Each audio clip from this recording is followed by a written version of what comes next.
Hello and welcome. I am Kevin Jonas and I'm very happy to be back here with you tonight.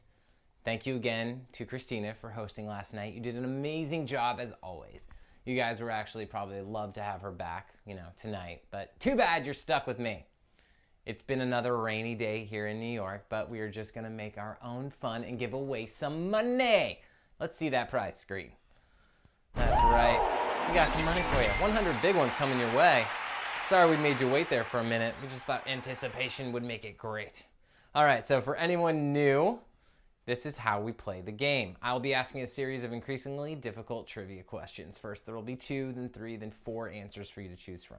If you get all of the answers correct, you'll either win or split the cash prize. Get an answer wrong, don't worry. You won't be eligible for today's cash prize, but you can continue to play earning gems. Gems let you buy stuff like taking one of the wrong answers off the board and, of course, extra lives.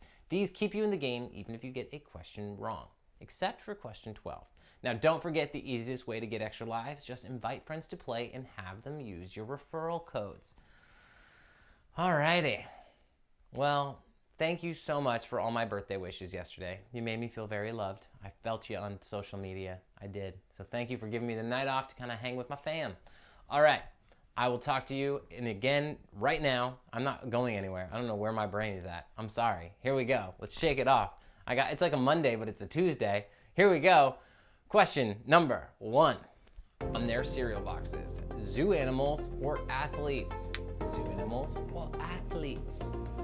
Wheaties was created in 1922 as a result of an accidental spill of a wheat bran mixture onto a hot stove. Well, and the rest is history. And who can forget the taglines? Eaties for my Wheaties. The breakfast of champions. And you better eat your Wheaties. You better. Well, your correct answer is athletes. That's right. 85% of you know the correct answer. Wow, some people thought some zoo animals. Well, did you get the tagline breakfast of champions? Kind of a good clue there. The first athlete depicted on Wheaties box was baseball player Lou Gehrig in 1934. All right, moving on to question 2. Whose voice was used for the character Dory in the animated film Finding Nemo? Ellen DeGeneres or Samuel L. Jackson? Ellen DeGeneres or Samuel L. Jackson? It only took one word for the movie to get the green light from executives. Fish. Yes, you had me at fish, is what Pixar's chief creative officer said after a long pitch by director Andrew Stanton. Hey, I wish all pitch meetings that went that way. Life would be so nice. Your correct answer is Miss Ellen DeGeneres. That's right, 98% of you got it right. The CEO of Disney thought Finding Nemo would be a failure. I bet after it grossed over $1 billion at the box office, he maybe had to eat some crow. Or cash-filled fish. Moving on to Q3. Who released the hit album Lemonade in 2016? Dolly Parton, Beyonce, or Michael Bublé? Yeah, was it Dolly Parton, Beyonce, Michael Bublé? The boobs blaze. All 3 of these choices are highly accomplished artists. Gotta love them all. Lemonade was nominated for 9 Grammys the following year. Well, does that help? I don't know if it helps, but should tell you, it's Miss Queen Bee, Beyonce. That's right, 93% of you got it right. Queen Bee, of course, this was her second visual album, and it was released along with a 65-minute film, because, of course it was. Beyonce goes big always. Moving on to Q4. What does HBO stand for? Hot Box Office, Home Broadcasting Operation, or Home Box Office? Who's ready for some GOT, Game of Thrones? I know the ending. I know what happens. No, I actually don't. Sophie won't tell me. She only mentioned one little thing to her fiance, but he won't even tell me either. So, whatever, guys. Well, your correct answer is Home Box Office. Yeah, 65% of you got it right. Well done. That's right, Home Box Office, back in the day, people used to get little boxes in addition to their cable box to add to the HBO channel. Yeah, that's right, it came in its own little box. The world has changed so much. I have HBO in a little box on an icon on my phone now. Moving on to Q5. Which of these colors are not included on the original Rubik's Cube? Or orange, brown, or green? Orange, brown, or green? Rubik's Cube was invented in the 1970s and first sold in Budapest, Hungary. Interesting. It really got popular in the 1980s, but is still a classic toy and definitely not going anywhere anytime soon. Yeah, I love those things. Well, your correct answer is, of course, it's brown. Yeah, 93% of you know that. It had all these primary colors, right? Who else claimed to solve a Rubik's Cube by taking off all the colored stickers and rearranging them? This guy did that. I've done that a couple times, but everybody can tell because you can never put the stickers on right. They're all a little wonky and yeah, you're jacked up. All right, moving on to Q6. This children's TV series in the 90s featured the characters B1 and B2, Chip and Dale, Lilo and Stitch, Banana and Pajamas.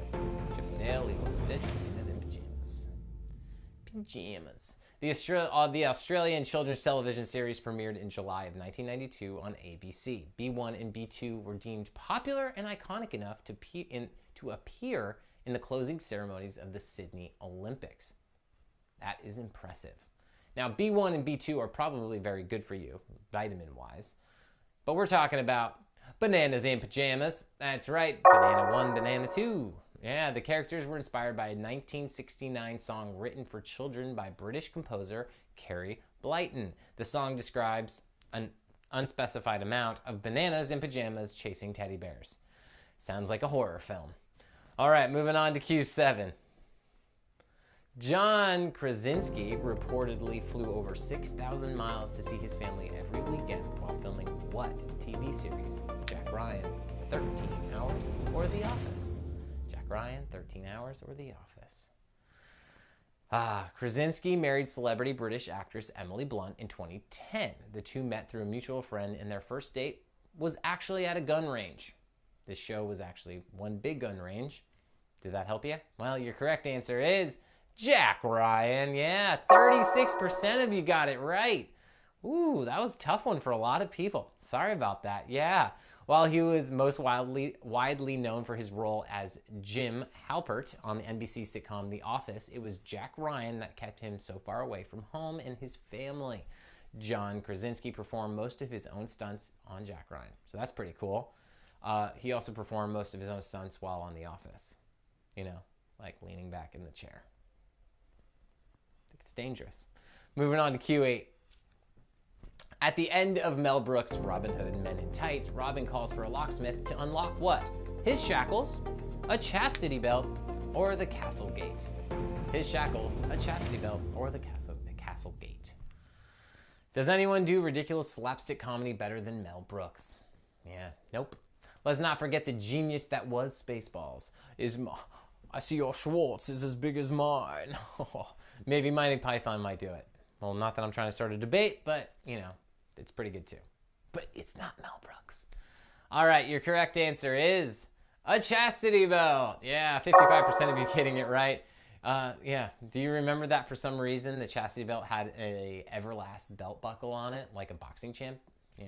A lot of people for a long time thought we wore those, but, you know, no. All right, moving on to Q9. Which of these celebrities portrayed KFC's Colonel Sanders in TV commercials was a lieutenant colonel in real life? You need to check it out. It's hilarious. And mostly about food, which is so relatable.